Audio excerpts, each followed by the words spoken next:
children have an instinct for language. They acquire it with barely any effort. In a few short years, Jasper will be as fluent as these 4-year-olds. Ding dong dong. Let's sing another song now. Every culture throughout the world communicates through speech.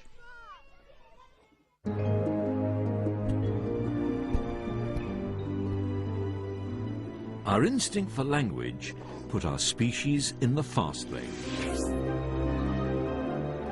As Jasper grows and learns to talk, he'll be able to share his experiences. And like his far-distant ancestors, he'll exchange new ideas, convey the past, and mold the future. Thanks to our instinct for language, young Jasper will access the wisdom of generations.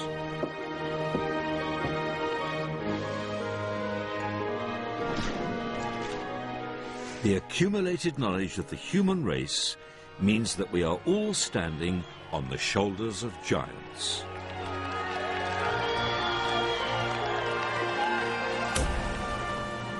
Language has helped us explore our planet and beyond.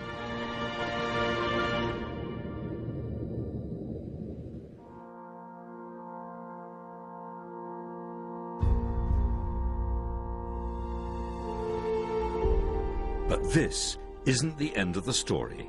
We're not slaves to our instincts. As human beings, we learn, we reason, and we choose.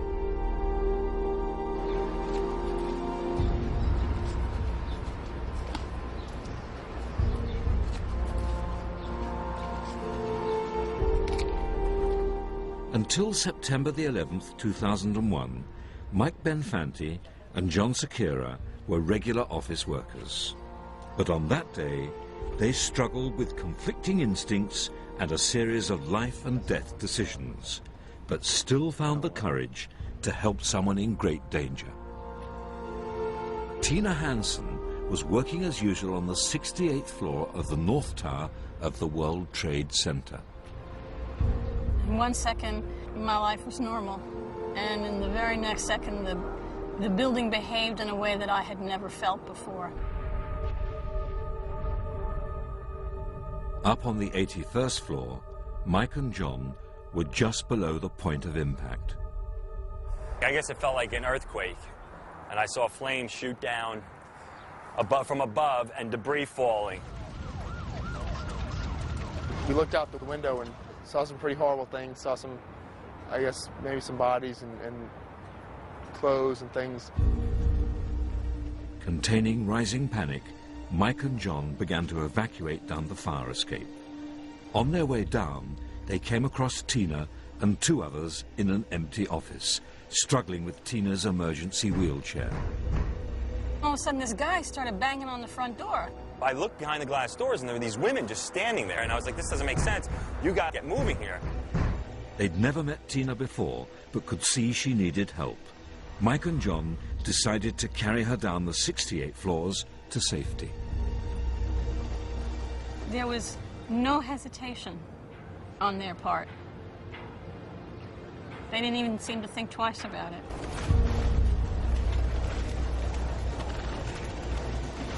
Putting aside their own need to escape, Mike and John chose instead to help Tina and get her out of danger.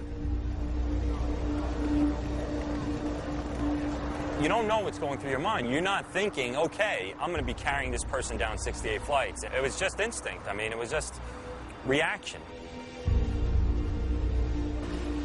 Mike and John carried Tina down flight after flight. Then, almost an hour into the grueling descent, a fireman offered them a chance to leave Tina at an evacuation station on the 18th floor. My first reaction was to agree to that. But before I could get the words out of my mouth, Michael said, no, we've come this far, we're going to take it all the way. I looked at John, and John looked at me, and he's like, all right, let's, you know, we're not letting go. And we did it. I went along with his instinct, even though mine was different. I would have waited on the 18th floor. And I probably would not have gotten out in time. As they descended, falling debris had blocked the stairwell, and the lights failed, plunging everything into darkness. But we couldn't see where we were going, and we'd have to move this debris and pick her up and carry her over. And we'd go one way and there was no way out. We'd go another way, we couldn't get out, and now panic is starting to set in more and people are becoming more frantic. It was almost like you were staring death right in the face. But even at that point, not knowing if we were going to get out, there still wasn't the option in my mind to leave Tina. After battling for over an hour, they finally made their way out of the building just in time. Tina was driven away in an ambulance to safety only 2 minutes before the North Tower collapsed. I was just so relieved. I was so grateful, mostly, to everybody I had met along the way, who had just been there for me, even though they didn't know me from Eve,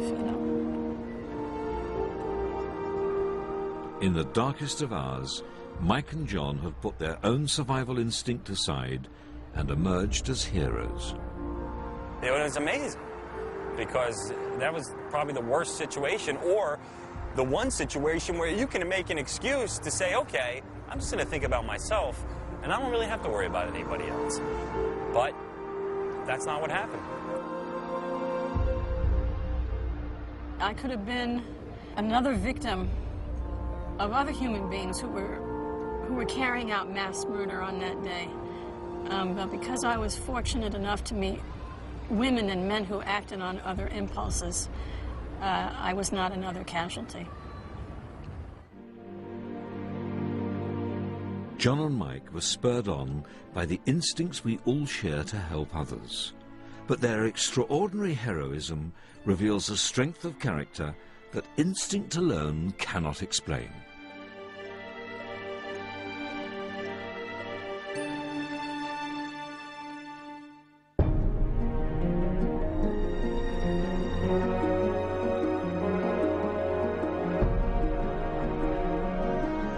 We've been on a fascinating journey across the world and deep into our past to discover our extraordinary human instincts. What's astonished me is that the urges and drives we've inherited from prehistoric men and women are still such a powerful force in our modern lives. Millions of years of evolution still compel us to survive, to have children, and to compete.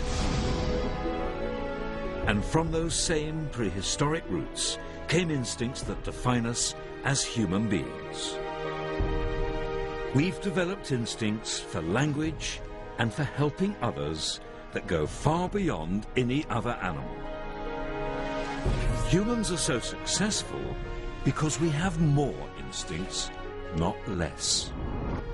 And it's our amazing instincts which make us the most extraordinary species on the planet. Human beings.